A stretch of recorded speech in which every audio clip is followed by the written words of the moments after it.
Hello दोस्तों, नमस्कार। कैसे हैं आप सभी? बढ़िया है ना? बढ़िया ही होना चाहिए। 有人，भगवान ये बच 有 गए। 人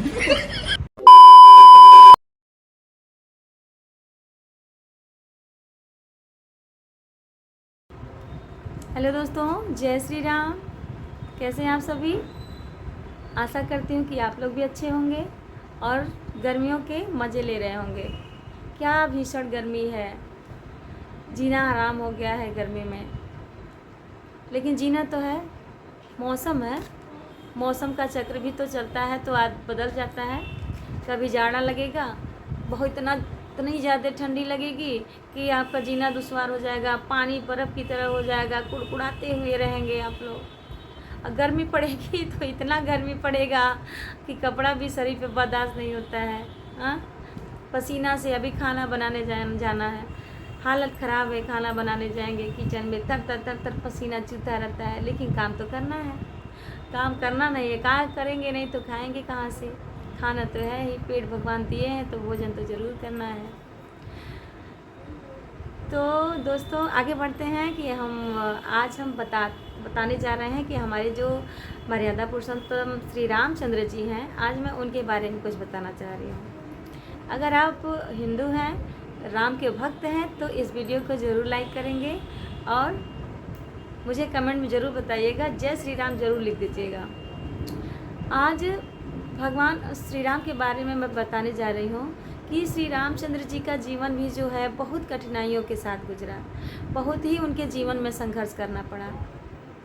जब बचपन में कुछ दिनों के बाद तो अच्छा रहा, चारों भाइयों जब साथ में पैदा हुए, साथ में पले बड़े हुए, गुरुकुल में उन्होंने साथ में शिक्षा ली।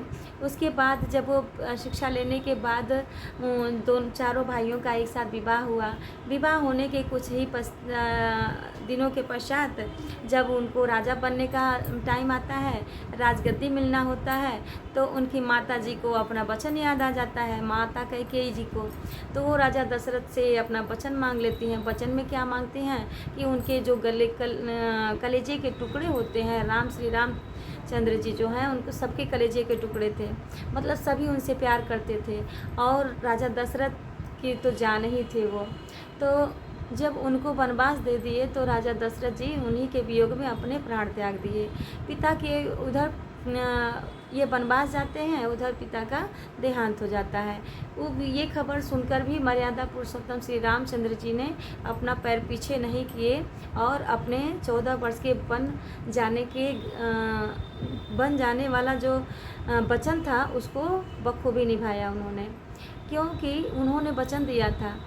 दशरथ जी के बेटे थे, दशरथ जी ने भी यही कहा था कि प्राण जाए पर वचन न जाए। तो वही उन्हीं के बेटे थे, तो वो भी उन्हीं के रास्ते पे चले। वो प्राण पिता का चला गया, लेकिन वो घर वापस लौट के नहीं आए 14 वर्ष बिना पूरा किए। तो उनके जीवन में जब वो रास्ते में 14 वर्ष जंगल में किस तरह से वो पत्ते चबा के, बालू खा के और भूखे प्यासे नंगे पाँव वो चलते थे, पैर में छाले पड़ जाते थे, कांटे चुभ जाते थे, लेकिन उन्होंने अपना रास्ता नहीं रोका और चलते गए। किसी तरह उनका 14 वर्ष बीत गया।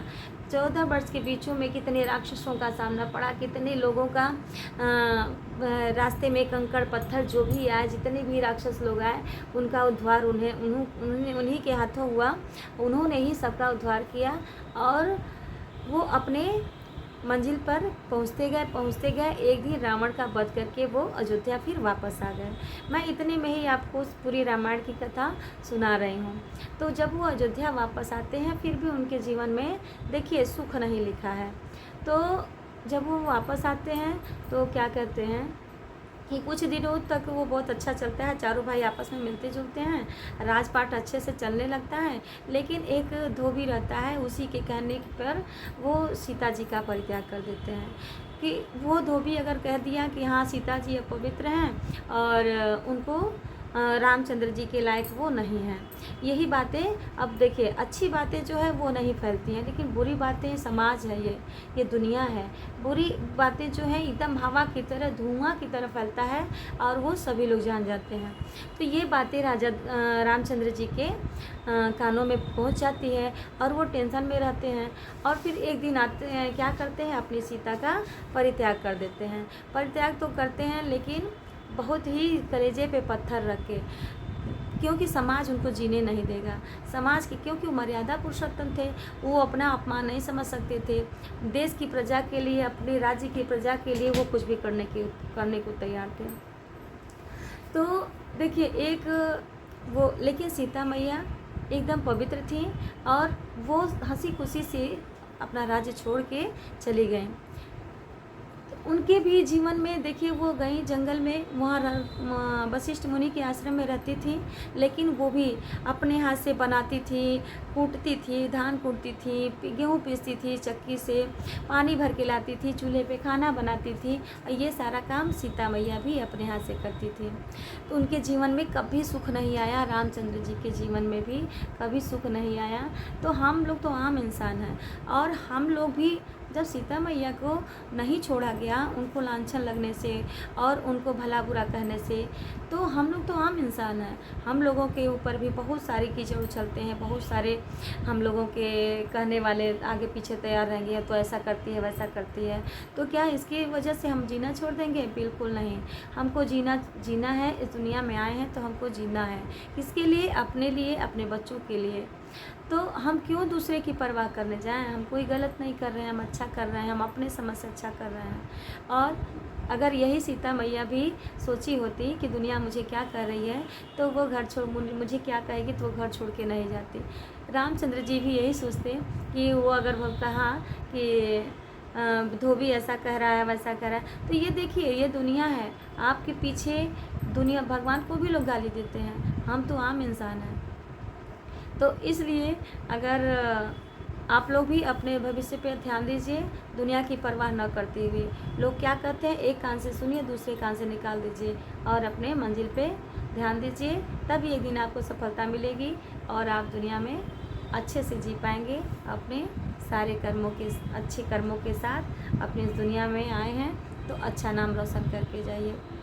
दोस्तों, मिलते हैं अगले वीडियो में। जय श्री राम, जय श्री राम।